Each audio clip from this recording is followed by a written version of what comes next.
would you do if you run completely out of cash? What would you do if you wanna cut a dash? Polish up the shoes, throw on something fine. We don't talk about diesels, I'm running on style this time. Cruising down the boulevard, wheels gleam in the night. Beige leather interior, looking chic alright. Money's a little tight, but I'm feeling brand new. Living large tonight, no budget reviews. Blues! What do you mean I'm not getting paid for this?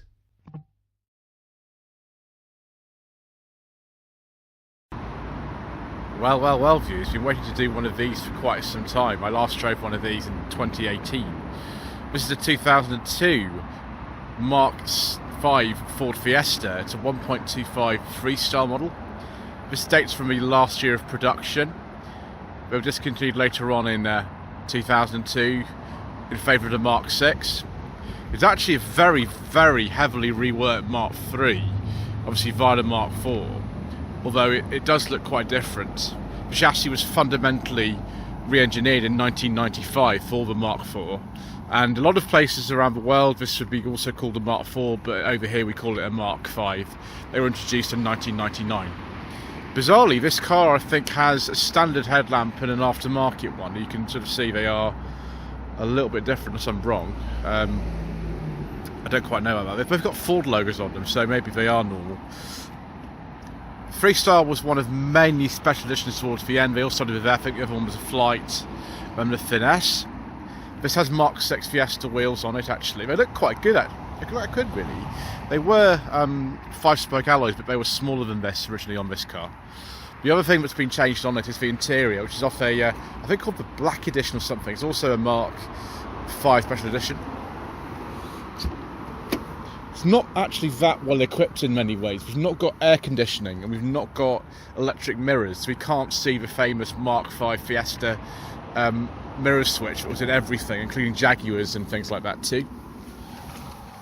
So very, very simple dash, no passenger airbag, really, really clear controls for heating and ventilation. On one of these you could get air conditioning and a sunroof as well. This car's got neither, which is odd. Nice little white dials, incredibly simple instruments. On the Encore, which is a base model, you didn't get a rev counter, I don't think. You didn't really get anything. This actually, for one of these, is relatively well equipped, if you can believe that. But yeah, the leather seats are nice. This car's only done 61,000 miles, which is crazy. Let's shut this door, shall we? It's for some reason in the 1990s, and it's the same with the Mark 1 and Mark 2 Mondeo, most people don't differentiate that in other parts of the world, but we do, and we differentiate the Mark 4 and 5 Fiestas, and most people don't do that. 5-speed manual, I think it's the IB5 gearbox, this one. I think you can get an automatic, but I couldn't really find any information about the automatic ones of these. Perhaps you couldn't, I don't know. You certainly couldn't do them on the Cow, which is based on the same platform as this, or the Puma, which is also based on this platform. And then, yes, the little hazard-light switch on top of the steering column.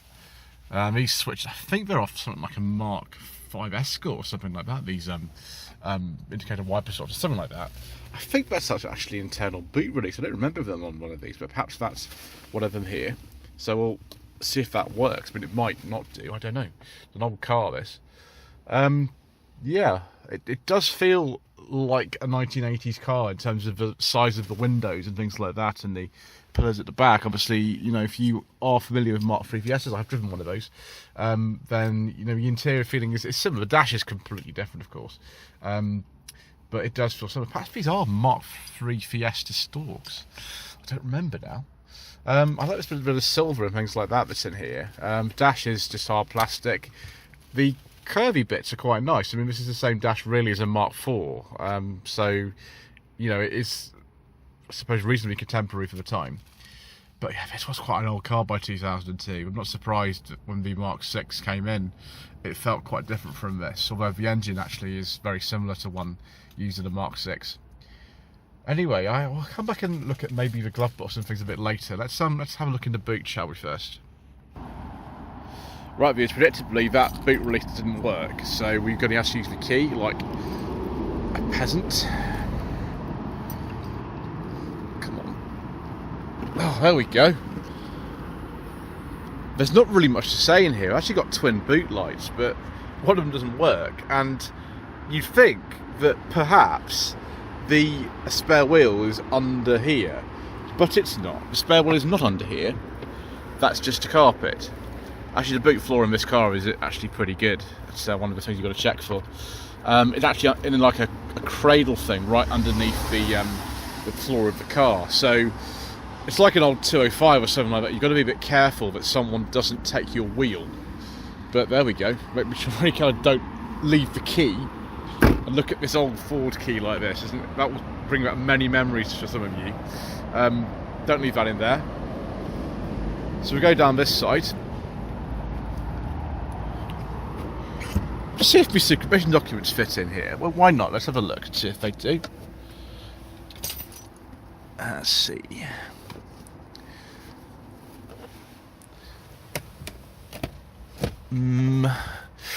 Not confident about this, viewers. Might be okay. We've got a biro holder in here, like on a Mondeo Mark 1. Excellent. Yes!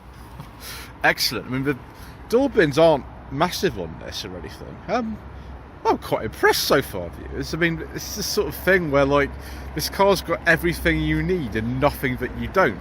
That's why we've got manual mirrors. I've got no aircon because you don't need it. We have got power steering though, and in the Encores, that wasn't standard, so that might not be the best. Actually, we'll get in the back for Mr. Manning from Matty's Cars, but I think we'll open a bonnet. So let's do that next. Yes, the famous 1.25 litre Ford Zetec SE engine, badged as Zetec S, but generally known as Zetec SE or Duratec or Sigma engine, introduced in 1995 and coded with Yamaha in the Mark IV Fiesta. Also available, I think, in those in a 1.4. In the Mark V, you can also get as a 1.6. These are very, very good engines in general. They lasted until I think it was 2018, 2019. The last car to use it was the Ford Car Plus. There you go, look, Zetec SE, there we go. Yeah, cam belt very obvious here, there you go. That's one thing to actually make sure that you check on these, is that the cam belt has been done.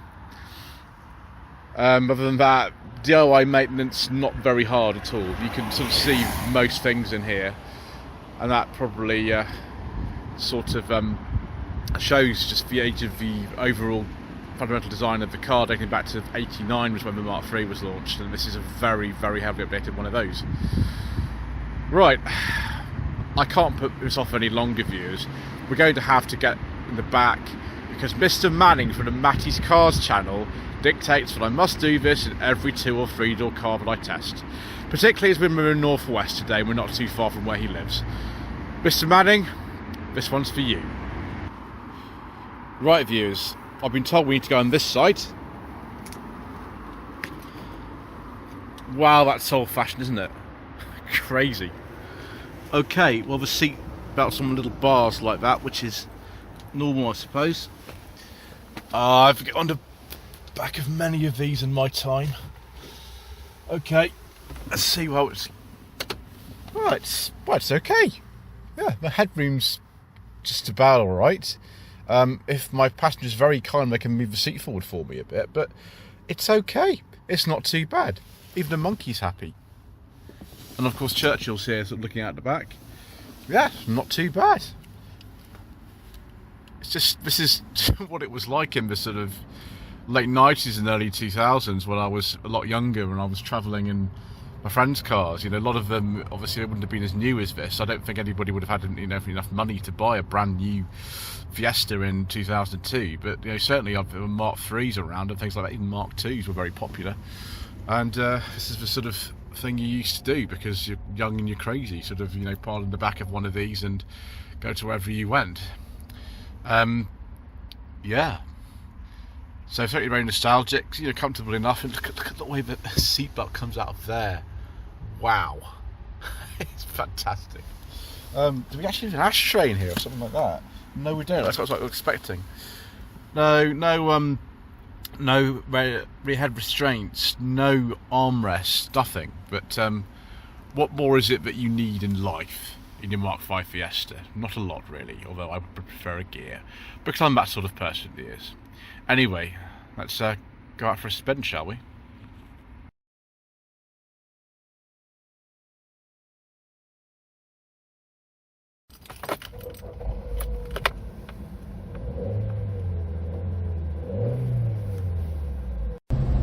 So, on the road, good old Mark V Fiesta. I've just turned on the side lights and there's a little sort of green glow through these white dials, which is quite satisfying, really. This car's very, very old now. It's 24 years old. It's done 61,000 miles. So it's quite low mileage. Actually, the chap who owns this, his name is Mitch. It's actually his lady friend's car, this. He's owned it twice, because he loves it so much, and I understand that. I really do understand that. The base of the range was the same base engine that had been in Fiestas for quite a long time by this stage. It was a 1.3 Endura E engine, which dated back to 1959 originally, and then you had to go through various modifications. It was known as Valencia engine as well. Old OHV thing generating 59 horsepower. It's quite slow and they are a little bit noisy, but if you actually adjust those properly, they can be quite quiet actually. So that was the base engine. This 1.25 is actually a little bit smaller than that, but it generates 73 horsepower, so it is a bit faster. Although we were only talking 0 to 60 in about 12.7 seconds, so it's not the fastest car in the world. Then above that, you get a 1.4 version of this engine with 88 horsepower. It's a little bit less powerful than I think the Mark 6 and 7s, and then at the top of the range was the ultimate Mark 5, the ZTEC S 1.6 engine, shed the full Puma with 99 horsepower. There are also some diesels available, but as usual, due to controversial government legislation and all kinds of other reasons, we don't talk about diesels on this channel. So what's this Mark 5 like to drive? This is actually one of the main reasons why you might buy one of these. I think the suspension on this one is a little bit on the tired side. It's quite an old car now, and it is crashing a little bit, so that's one thing I would say about this. You can't expect it to be in the first flush of youth. But the steering is really, really nice in this. It is superb. You just want to throw it into bends and sort of take it around there at quite remarkable speeds. And actually, with this combined with this quite slick 5-speed manual, which is in the majority of these, it means it's quite nice to drive. The brake servo is a remote one in this car, and you can tell. I don't know if the brakes need adjusting or if they're just a little bit on the rubbish side, generally, but you know, that's okay. It's just really nice. Rubbish is actually okay for a car that was designed originally in the 1980s. You go right back to the Mark III. It's pretty good, like kind of nipping around town, which is what I'm doing at the moment. It's particularly good, although on some of the faster roads, the engineering they put in to sort of upgrade this car from the Mark III to the Mark IV and subsequently up to the Mark V was absolutely superb. The same sort of engineers who did the Mark I Cam and Puma. I can't believe it's taken me so long to get one of these on the channel. I've really wanted to, and I'm very grateful that Mitch and his lady friend have let me have a go in this, because it's a really nice car. This was, I think, the top selling car in Britain at the time, and you can see why. Even though fundamental things of this are quite old fashioned, they kept the sort of styling and the chassis engineering up to date, and obviously all the different trim levels that you could get and options. It was a very appealing package for an awful lot of people. I imagine things like the LX and the ZTEC were popular, but obviously I'd go for a gear, probably with a 1.4, 1.6 engine and a nice leather interior, because I'm that sort of person, as you know by now. But this is fine. Like, you know, finding one that's not rusty like this is actually quite hard. But if you can, it can be a joyous thing, and it is. it's really nice actually. It reminds me so much of being a lot younger, and you know, this is the sort of car that people had when I was in my 20s. A lot of my friends had things like this. Although I probably wouldn't go for the 1.3 Enduro engine. That is very slow. Or the Encore, which had no power steering, and really feels very, very stripped out. Not my kind of thing really, but generally, yeah, what a fantastic car.